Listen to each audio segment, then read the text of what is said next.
Studies کی اس class میں آپ تمام کا استقبال ہے۔ استقبال یعنی ویلکم کیا جاتا ہے۔ بچوں، گزشتہ کلاس میں ہم نے اس سبجیکٹ میں من رب کا، ہمارا رب کون ہے، اللہ تعالیٰ کے بارے میں سورہ فاتحہ سے ہم نے سیکھا اور سورۃ الناس سے بھی ہم نے سیکھا۔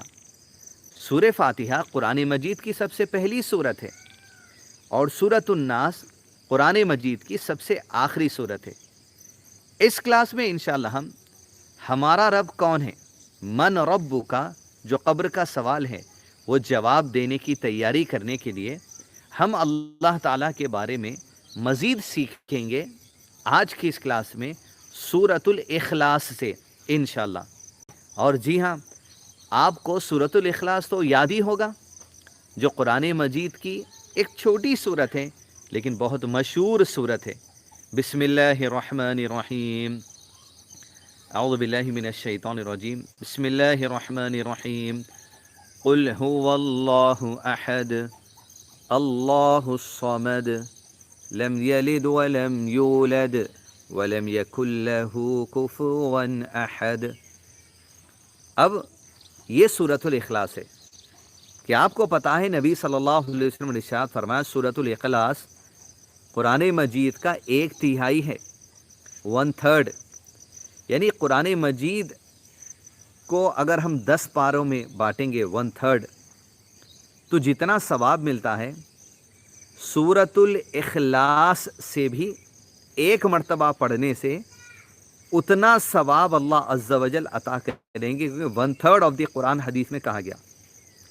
لیکن کیا قرآن مجید کوئی آدمی پڑھتا ہے اور 1/3 یعنی 10 پارے نہیں پڑھ کر صرف سورۃ الاخلاص ہی پڑھ لے گا اور کہے گا میں نے 10 پارے پڑھ لیے، تو کیا ایسے ہو جائے گا؟ ایسے نہیں ہوگا۔ ثواب ملے گا لیکن 10 پاروں کا ریپلیسمنٹ سورۃ الاخلاص نہیں ہو سکتا۔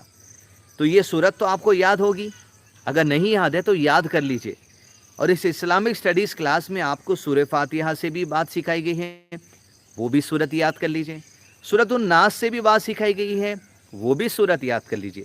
یہ 3 سورتیں یاد کرنا اچھی تجوید سے، اچھے لہن سے، یہ آپ کے اسلامک سٹڈیز کے ہوم ورک میں سے ہیں جو آپ کو میمورائز کرنا ہے۔ کون سی سورتیں؟ سورۃ الفاتحہ، سورۃ الاخلاص اور سورۃ الناس۔ مزید صورتیں جب ہم پڑھیں گے اس کا بھی میمورائزیشن کرنے کی انشاءاللہ کوشش کریں گے، اور میمورائزیشن کرنے کے لیے آپ اپنے موبائل فون کا استعمال کرتے ہوئے اچھے قاری جو مکہ میں نماز پڑھاتے ہیں، شیخ شریم ہیں، شیخ سدیس ہیں، یا UAE میں نماز پڑھانے والے شیخ مشاری ہیں، ان کے جو خوبصورت لہن ہوتے ہیں ان کو سن کر آپ یاد کریں، کیونکہ نبی صلی اللہ علیہ وسلم نے ارشاد فرمایا قرآن کو خوبصورت انداز میں پڑھو، اچھے سے پڑھو۔ تو آئیے آج کے اس کلاس میں جو ہمارا سبجیکٹ ہے من رب کا، ہمارا رب کون ہے، جو ہم نے اس سے پہلے سورہ فاتحہ، سورہ ناس سے اللہ کے بارے میں سیکھا، اب اللہ تعالیٰ اپنے بارے میں جو سورۃ الاخلاص میں کہتے ہیں وہ انشاءاللہ سیکھنے کی کوشش کریں گے۔ بسم اللہ الرحمن الرحیم، قل هو اللہ احد۔ اے اللہ کے نبی صلی اللہ علیہ وسلم کہہ دیجئے کہ اللہ احد ہے۔ احد یعنی ایک، اکیلا۔ اب جب اللہ تعالیٰ اکیلا ہے تو اس کا میننگ کیا ہونا چاہیے؟ پہلی چیز یہ کہ اللہ تعالیٰ ایسا اکیلا ہے کہ جس کے جیسا کوئی دوسرا نہیں، یعنی ہر چیز میں اللہ عز و جل اکیلا ہے، کوئی اس سے کمپیریزن نہیں کر سکتا۔ ہم اردو میں اگر کہیں گے نہ ذات میں نہ صفات میں، ہو سکتا ہے آپ کے لیے ورڈز بہت زیادہ وہ ہو انڈرسٹینڈنگ کے لیے، لیکن میں آپ کے لیے آسان کر کے سمجھانے کی انشاءاللہ کوشش کروں گا ایگزامپل سے۔ اب ذات میں اللہ عز و جل کی کوئی مثال نہیں ہے، وہ اکیلا ہے، اس کو ہم کیسے سمجھیں گے؟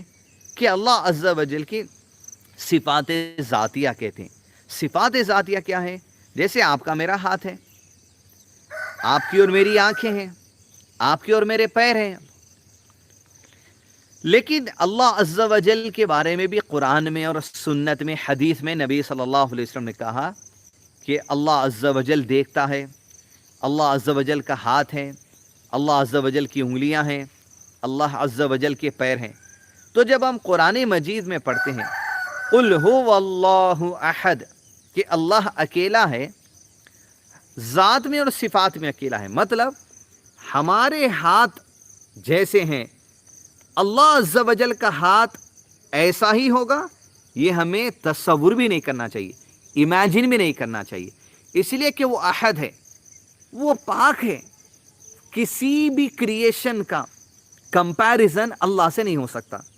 ہمارے ہاتھ یہ ہیں، کیا اللہ کا ہاتھ بھی ایسا ہے؟ لیس کمثلہ شیء، کوئی مثال ہی نہیں ہے اللہ عز و جل کے ذات کی۔ ہمارے ہاتھ کے جیسا اللہ کا ہاتھ ہوگا ایسے تصور بھی نہیں کرنا چاہیے۔ اور حتیٰ کہ اسکالرس نے یہ تک کہا جب ہم کہیں گے اللہ کا ہاتھ تو میں اپنا ہاتھ بھی نہ بتاؤں، کیونکہ اگر میں یہ کہتا ہوں اپنے ہاتھوں کو دیکھو، انسانوں کے ہاتھوں کے لیے میں کہہ سکتا ہوں اپنے ہاتھ کو دیکھو، کیونکہ انسانوں کے ہاتھ ایک جیسے ہوتے ہیں، سائز الگ ہوتا ہوگا، کلر الگ ہوتا ہوگا، لیکن ہم اللہ کے ہاتھ کے بارے میں جب کہیں گے تو ہمارا ہاتھ یوں نہیں بتا سکتے، کیونکہ لوگوں کے ذہن میں یہ بات نہ چلے جائے کہ اللہ کا ہاتھ بھی اس طرح ہے۔ لیس کمثلہ شیء، تو قل هو اللہ احد، اللہ اکیلا ہے ذات میں۔ قل هو اللہ احد، اللہ اکیلا ہے، معبود عبادت کے لائق، کہ وہی اکیلا ہے جو عبادت کے لائق ہے، جس کی عبادت کی جا سکتی ہے۔ باقی کسی اور کی عبادت کی جا سکتی ہے؟ ہرگز نہیں کی جا سکتی۔ کیوں نہیں کی جا سکتی؟ الاحد، وہ جو اکیلا ہے اللہ عز و جل، عبادت کرنے کے لیے وہی اکیلا ہے، کوئی دوسرا گاڈ ہے ہی نہیں، کوئی دوسرا رب ہے ہی نہیں، تو عبادت دوسروں کی کیسے ہو سکتی ہے؟ اللہم انی اسألک من فضلک، جب کبھی مرغا بانگ دے کیا دعا پڑھیں؟ اللہم انی اسألک من فضلک، کیونکہ اس نے فرشتے کو دیکھا ہے، یہ نبی صلی اللہ علیہ وسلم نے کہا ہے۔ تو من ربک، ہمارا رب کون ہے؟ اللہ عز و جل۔ اس کے تعارف میں، انٹروڈکشن میں اللہ تعالیٰ کہہ رہے ہیں الاحد، احد، کوئی اللہ عز و جل کا کمپیریزن نہیں ہے۔ اللہ عز و جل کے لیے دوسری بات جو ہم سیکھنے الاحد میں وہ یہ کہ معبود وہی اکیلا ہے، کوئی دوسرا نہیں ہے، کیونکہ جب رب اللہ عز و جل ہے تو عبادت بھی اسی کی ہوگی، کسی دوسرے کی عبادت ہو سکتی نہیں ہو سکتی۔ کیوں؟ الاحد، معبود صرف ایک ہی ہے۔ عبادت کے لیے گاڈ جو ہیں، خدا کہیے، رب کہیے، مالک کہیے، الہ کہیے، وہ صرف کون ہے؟ اللہ عز و جل۔ تو جب اللہ اکیلا رب ہے تو عبادت بھی صرف اللہ ہی کی جائے گی۔ کسی انسان کی عبادت کی جائے گی؟ نہیں۔ کسی قبر کی عبادت کی جائے گی؟ نہیں۔ سورج کی عبادت کی جائے گی؟ نہیں۔ چاند کی عبادت کی جائے گی؟ نہیں۔ لوگ پتھروں کی عبادت کرتے ہیں، پتھروں کی عبادت کی جائے گی؟ نہیں۔ الاحد، جو اکیلا ہے رب، اسی کی عبادت ہوگی۔ تیسری بات، قل هو اللہ احد، اللہ عز و جل کے لیے انٹروڈکشن میں یہ بھی بات ہے، صفات فعلیہ، کہ اللہ عز و جل کی وہ صفات جو ایکشن میں آتی ہیں۔ اب شاید یہ ورڈ آپ کے لیے اگر مشکل ہو تو میں سمپل کر کے ایگزامپل سے آپ کو سمجھا دوں۔ صفات فعلیہ یعنی اللہ عز و جل سنتا ہے، اللہ عز و جل دیکھتا ہے۔ آپ اگر گھر کے کسی روم میں بیٹھے ہوں اور آپ کے ممی نے یا ڈیڈی نے یا والدہ نے، ابو نے، امی نے آپ کو آواز دی کسی دوسرے روم سے یا کچن سے یا گھر کے ہال سے، تو آپ کو جو آواز آتی ہے وہ تھوڑی سی کم آواز آتی ہے، یا کبھی ایسے ہوتا ہے کہ شاید آواز سنائی نہیں دی کیونکہ بہت دور سے آپ کو آواز دی گئی۔ یہ انسان ہے، یہ انسان کی طاقت ہے جو اللہ تعالیٰ نے دی ہے، وہ سنتا ہے، اسے سننے میں ڈیفیکلٹی ہوتی ہے، مشکل ہوتی ہے اگر ڈسٹینس زیادہ ہو، لیکن اللہ عز و جل سنتا ہے۔ الاحد، وہ اکیلا ہے، وہ ایسے سنتا ہے کوئی دوسرا نہیں سن سکتا۔ آپ اور میں یہاں ہیں، اللہ عرش پر ہے، ہم کچھ کہتے ہیں، اللہ تعالیٰ وہ سنتا ہے۔ لیس کمثلہ شیء، الاحد میں یہ میننگ بھی ہے کہ اللہ اکیلا ہے، اکیلا سننے میں، ایسا اکیلا کہ کوئی دوسرا ویسا نہیں سن سکتا۔ آپ دیکھ سکتے ہیں، آپ کے گھر کے چھت پر جائیں، روف ٹاپ پر جائیں، آپ کہاں تک دیکھ سکتے ہیں؟ کہاں تک آپ کی نظر جائے گی؟ بس اس کے بعد بہت دور تک آپ دیکھ سکتے ہیں، اگر بلڈنگز، گھر آس پاس نہ ہوں، اس کے بعد ایک چیز دھندلی سے نظر آتی ہے، یعنی کچھ دکھتا نہیں آپ کو، کچھ دکھتا ہے تو بس ایسے شیڈو کی طرح دکھتا ہوگا، یا جو سو کچھ دھندلا دھندلا ہم کہتے ہیں وہ دکھتا ہوگا۔ اللہ عز و جل دیکھتا ہے، وَهُوَ السَّمِيعُ الْبَصِيرُ، اللہ نے کہا السمیع سننا، البصیر دیکھنے والی ذات اللہ عز و جل۔ لیکن اللہ کا دیکھنا کیسا ہے؟ اللہ عرش پر ہے، لیکن میں بھی اللہ کی نظر میں ہوں، آپ بھی اللہ کی نظر میں، ساری کائنات، ساری دنیا کی ایک ایک چیز اللہ کی نظر میں ہے۔ وَهُوَ السَّمِيعُ البصیر، دیکھنے والا، ایسا دیکھتا ہے اللہ تعالیٰ کہ کوئی دوسرا ویسا نہیں دیکھ سکتا۔ اسی کو کہیں گے الاحد، وہ اکیلا ہے، دیکھنے کی ایسی طاقت اللہ تعالیٰ کی ہے، کسی دوسرے کے بعد ویسی طاقت نہیں ہے۔ اسے کہیں گے صفات فعلیہ۔ صفات ذاتیہ، اللہ کا ہاتھ، اللہ کا پیر، تو ایسا ہاتھ اور ایسا پیر ہے، کسی اور کا ہاتھ اور پیر ویسا نہیں ہو سکتا، اور نہ ہم امیجن کر سکتے ہیں۔ تو یہ اللہ تعالیٰ کا تعارف ہے جو قرآن میں اور نبی صلی اللہ علیہ وسلم نے ہمیں بتایا ہے۔ ہم نے تو اللہ کو نہیں دیکھا، لیکن اس انٹروڈکشن میں بتایا جا رہا ہے کہ اللہ عز و جل کے لیے تم یہ امیجن مت کرو کہ ایسا ہاتھ ہوگا۔ ہم ڈرائنگ نہیں کر سکتے کسی ہاتھ کو اتار کر یہ کہہ دیں کہ یہ اللہ کا ہاتھ ہے، بڑا گناہ ہوگا۔ ہم کسی کی آنکھ اتار کر یہ نہیں کہہ سکتے کہ اللہ کی آنکھ ہے، نعوذ باللہ، اسے ہمیں نہیں کرنا چاہیے، یہ بہت بڑے گناہوں میں سے آتا ہے۔ تو الاحد لیس کمثلہ شیء، تو قرآن مجید کی آیت آپ یاد کر لیں۔ قرآن مجید کی آیت کیا ہے؟ اعوذ باللہ من الشیطان الرجیم، لیس کمثلہ شیء، کوئی مثل، کوئی ایگزامپل کسی بھی کریشن کا نہیں ہو سکتا۔ کس کے لیے؟ اللہ کے لیے، نہ صفات ذاتیہ میں نہ صفات فعلیہ میں۔ صفات ذاتیہ ہاتھ اور پیر، دو ایگزامپل ہیں۔ صفات فعلیہ دیکھنا اور سننا، ہمارے لیے بھی ہے دیکھنا سننا، لیکن کیا ہم اللہ کے جیسا دیکھ سن سکتے ہیں؟ ہرگز نہیں، کیونکہ ہم کریشن ہیں، ہم رب نہیں ہے۔ کون ہے رب؟ اللہ۔ اور کیا اس کے علاوہ کوئی اور بھی ایسا کر سکتا ہے؟ ہرگز نہیں۔ نہیں، پھر دنیا میں لوگ دوسرے لوگوں کو بھی خدا کہتے ہیں نا، وہ باطل خدا ہے۔ باطل یعنی غلط طریقے سے انہیں بنا لیا گیا ہے، لیکن حقیقی رب کون ہے؟ اللہ۔ اس کے سوا کوئی دوسرا ہے؟ ہرگز نہیں ہو سکتا۔ اللہ الصمد۔ پھر اگلی آیت ہے سورہ اخلاص کی، الصمد۔ اللہ تعالیٰ اپنے انٹروڈکشن دے رہے ہیں۔ الصمد یعنی کیا؟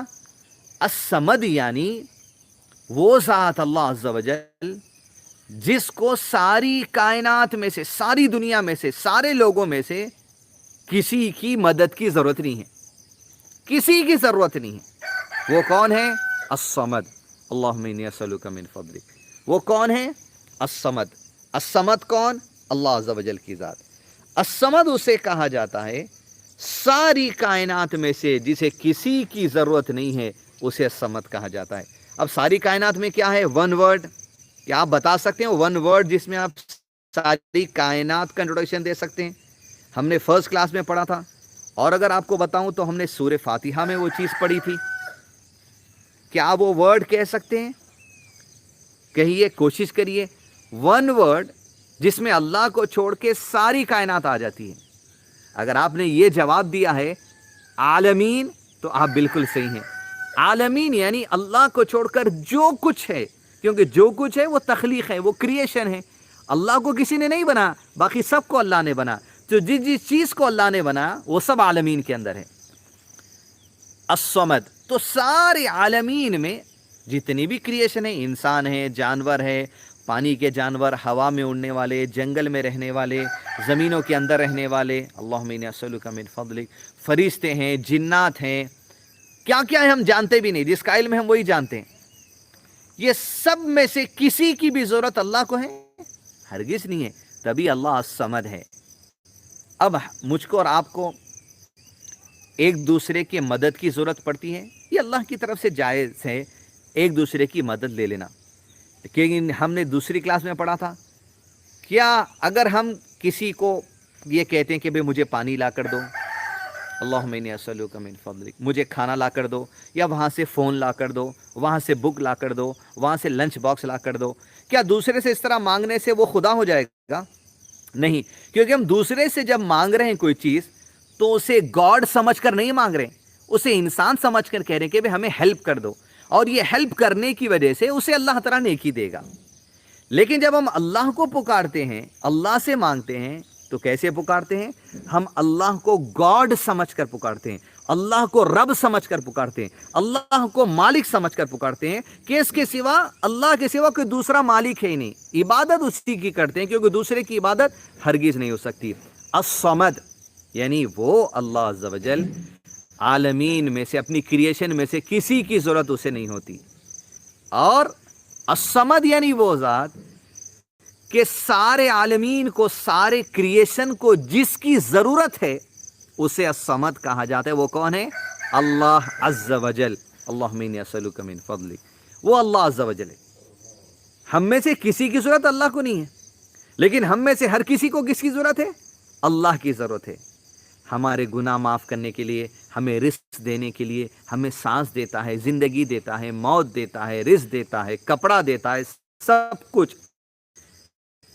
دنیا میں آئے تھے ہمیں کچھ نہیں آتا تھا۔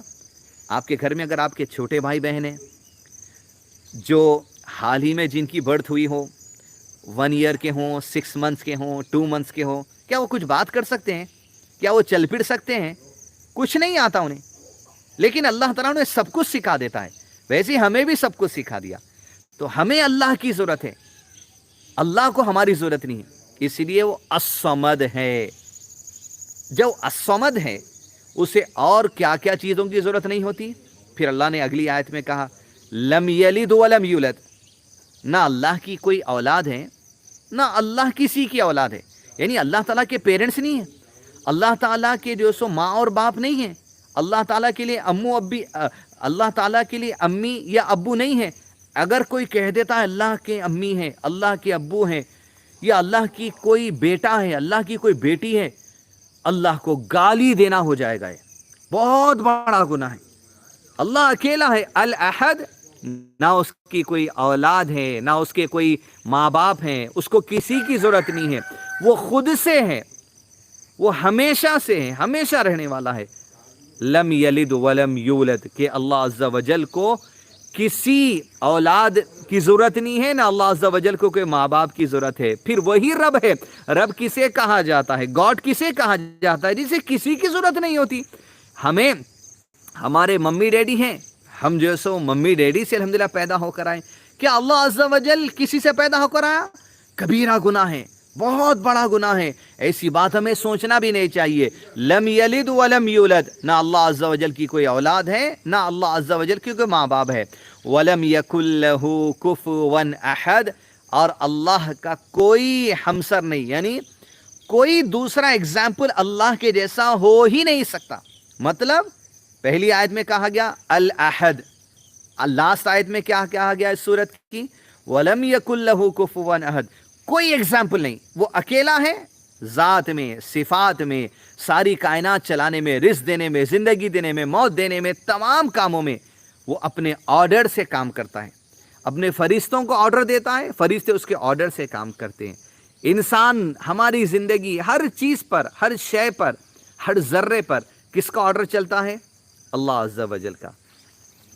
تو بچوں، آج کی اس کلاس میں الحمدللہ ہمارے لیے جو من رب کا سبجیکٹ ہے، اس میں ہم نے سورۃ الاخلاص سے اللہ تعالیٰ کا بہت ہی مختصر کم انٹروڈکشن سیکھنے کی کوشش کی، جس میں یہ پتہ چلا کہ اللہ کے نہ کوئی بیٹا بیٹی ہیں، نہ اللہ کے کوئی پیرنٹس ہیں، نہ ابو ہیں، نہ امی، خود اللہ اکیلا ہے، وہ ساری کائنات کو چلاتا ہے، اس نے پیدا کیا۔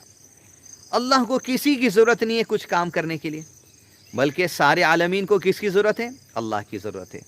اور عالمین کا میننگ کیا ہے؟ اللہ نے جس جس چیز کو پیدا کیا وہ سب عالمین کا حصہ ہے۔ اور پھر اللہ اکیلا ہے۔ ذات فعلیہ یعنی 2 ایگزامپلس ہم نے دیے، دیکھنا اور سننا اللہ کے لیے ایسا ہے، ایسا دیکھنا سننے کی طاقت اللہ کی کسی دوسرے کے پاس نہیں ہے۔ قل هو اللہ احد، اس لیے وہ اکیلا ہے، دیکھنے اور سننے میں بھی اکیلا ہے، ایسا جو کوئی دوسرا نہیں کر سکتا۔ پھر تیسری بات، صفات ذاتیہ یعنی اللہ کا ہاتھ، پیر، وہ ایسے ہیں جو کسی اور کے نہیں ہو سکتے۔ الصمد کے معنی ہم نے دیکھے، لم یلد ولم یولد ولم یکن لہ کفوا احد. تو بیسک باتیں من ربک میں ہم نے الحمدللہ اس کلاس میں اللہ کی توفیق سے سیکھی ہیں. یہ توفیق ہے اللہ تعالیٰ کی، ہم کلاس اٹینڈ کر رہے ہیں، ہم پڑھ رہے ہیں، اللہ تعالیٰ میں ایجوکیشن دے رہے ہیں. اس کے بارے میں ساری دنیا میں سب سے اچھا سبجیکٹ اللہ کی ذات اور صفات کا ہے. سب سے امپورٹنٹ سبجیکٹ اللہ کی ذات اور صفات کا ہے. من ربک کا وہی سبجیکٹ ہم پڑھ رہے ہیں. اور اس کے ساتھ ساتھ انشاءاللہ ہم من نبیو کا سبجیکٹ بھی پڑھیں گے، ما دینو کا سبجیکٹ بھی پڑھیں گے. یہ تینوں سبجیکٹس قبر کے سوالات ہیں.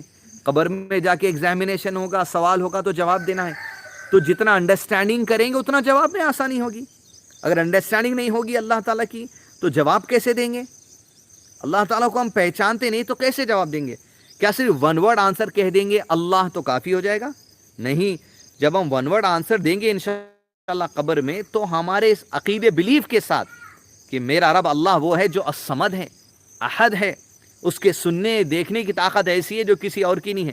میرا رب اللہ ہے جس کے ہاتھ اور پیر ایسے ہیں جو کسی اور کے نہیں ہو سکتے. میرا رب اللہ وہ ہے جس کے نہ کوئی پیرنٹس ہے، جس کے نہ کوئی بیٹا بیٹی ہے. میرا رب وہ ہے. من رب کا تو جتنا سیکھیں گے ہمیں وہ جواب دینے میں آسانی ہوگی. تو اب ہوم ورک کیا ہوگا؟ سورۃ الفاتحہ، سورۃ الاخلاص اور سورۃ الناس کو میمورائز کرنا اچھی قرات میں، پلس آج کی کلاس میں آپ نے جو کچھ سیکھا، آپ کے ذہن میں جو کچھ ہے یہ ویڈیو سنیے، ریوائز کریے، اور آپ ایک ویڈیو بنائیے 30 سیکنڈز کا یا 1 منٹ کا یا اس سے زیادہ کہ آپ نے کیا سیکھا. وہ انشاءاللہ آپ انٹروڈکشن دیجیے اور سینڈ کریے ہمارے نمبر پر 9100833862 پر. انشاءاللہ پھر اگلی کلاس میں ملاقات ہوگی. السلام علیکم ورحمۃ اللہ وبرکاتہ.